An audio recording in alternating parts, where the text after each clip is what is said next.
அனைவருக்குமே வணக்கம். சற்று முன் கிடைத்திருக்கக்கூடிய ஒரு மிக மிக முக்கியமான செய்தி ஒன்று வெளியாகியுள்ளது.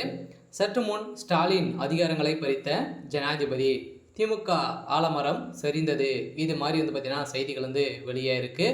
இப்போ அதிரடியாக பார்த்தீங்கன்னா திமுகவுடைய ஆலமரமாக இருக்கக்கூடிய முதல்வர் ஸ்டாலின் அவர்கள் பார்த்தீங்கன்னா இப்போ அதிரடியாக கைது செய்யப்பட்டிருக்காரு அப்படின்ற மாதிரி தான் தகவல் வெளியாயிருக்கு. இருந்தாலுமே ஏற்கனவே முதல்வர் ஸ்டாலின் அவர்கள் இந்த டாஸ்மாக் உடைய நிறுவனத்தில் நடந்த ரைடின் அடிப்படையில் அதிரடியாக உறுதுணையாக திருடர்கள் சேர்ந்து ஒட்டுக்காகவே பார்த்தீங்கன்னா நிறைய மெகா ஊழல் செய்யக்கூடிய நிலையை தான் திமுகவுடைய ஆட்சி இருந்திருக்கு. இந்த நிலையை தான் இப்போ அதிரடியாக டாஸ்மாக் உடைய நிறுவனத்தில் நடந்த ரைடின் அடிப்படையில் செந்தில் பாலாஜி அவர்கள் இல்லாத அமைச்சராக இருந்தார். இப்போ அதிரடியாக சிபிஐ அதிரடியாக பார்த்தீங்கன்னா டெல்லிக்கு செந்தில் பாலாஜி அவர்கள் தூக்கியிருக்காங்க. சொல்ல பார்த்தீங்கன்னா இப்போ அதிரடியாக மீண்டும் செந்தில் பாலாஜி அவர்கள் வாக்குமூலம் கொடுத்துருக்கிறதாக இந்த நிலையில் தான் இப்போ முதல்வர் ஸ்டாலின் அதிகாரங்களை அனைத்துமே பறித்ததாக ஜனாதிபதி அவர்களுடைய காதுக்கு செல்ல இப்போ அதிரடியாக தமிழகத்தில் ஆட்சி மாற்றங்கள் ஏறப்போகுது.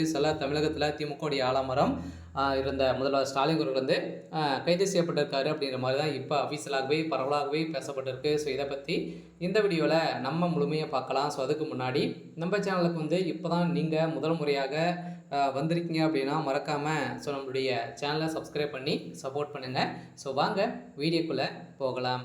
பார்த்தீங்கன்னா ஏற்கனவே திமுக ஆட்சிக்கு வந்ததுலேருந்தே திமுக மிகப்பெரிய ஊழல், நிறைய கொலைகள் இது மாதிரியெல்லாம் பார்த்தீங்கன்னா நடந்துட்டு வந்த நிலையில், அதே மாதிரி இதுக்கு முன்னாடி பார்த்தீங்கன்னா உதயநிதி பேரும் அடிப்பட்டு இருந்தது இல்லையா.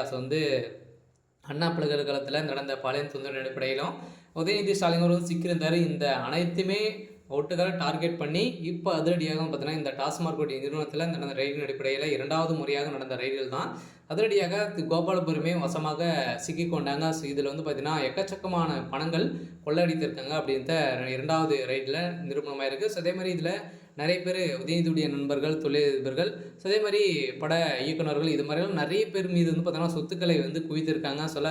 திமுகவுக்கு பெனாமியாக பின்னாடி இருக்கக்கூடிய அனைவருமே பார்த்தீங்கன்னா அவருடைய கட்டுப்பாட்டில் ஒரு 20க்கும் மேற்பட்ட முக்கிய புள்ளிகளாக இருக்காங்க. அவங்க பார்த்தீங்கன்னா அவங்களுடைய பேரில் திமுக பேரில் நிறைய பினாமி சொத்துக்கள்லாம் இருக்குது அப்படின்றத இப்போ கண்டறிந்திருக்காங்க. இந்த நிலையில் தான் இப்போ அதிரடியாக முதல்வர் ஸ்டாலினுடைய முதல்வர் பதவி அதிகாரங்களை சில அதிகார பதவிகளாக பார்த்தீங்கன்னா இவர் இப்போ ஜனாதிபதி பறிக்கப்பட்டிருக்காங்க. இப்போ தமிழகத்தில் ஆளுநருக்கு இந்த பதவிகள்லாம் பார்த்தீங்கன்னா இந்த அதிகாரங்களை கொடுத்துருக்காங்க அப்படின்ற மாதிரி இப்போ அஃபீஷியலாகவே தகவல் வழியாக இருக்குது. இந்த நிலையில் அனைவருமே பார்க்க போனால் திமுகவுடைய ஆலமரத்துக்கு ஒரு மிகப்பெரிய இடியாக விழுந்திருக்கு.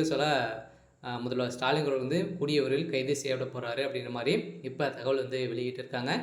ஓகே. இன்றைக்கான அப்டேட் இதுதான். மறக்காமல் நம்மளுடைய சேனலை சப்ஸ்கிரைப் பண்ணி சப்போர்ட் பண்ணுங்கள். தேங்க்யூ.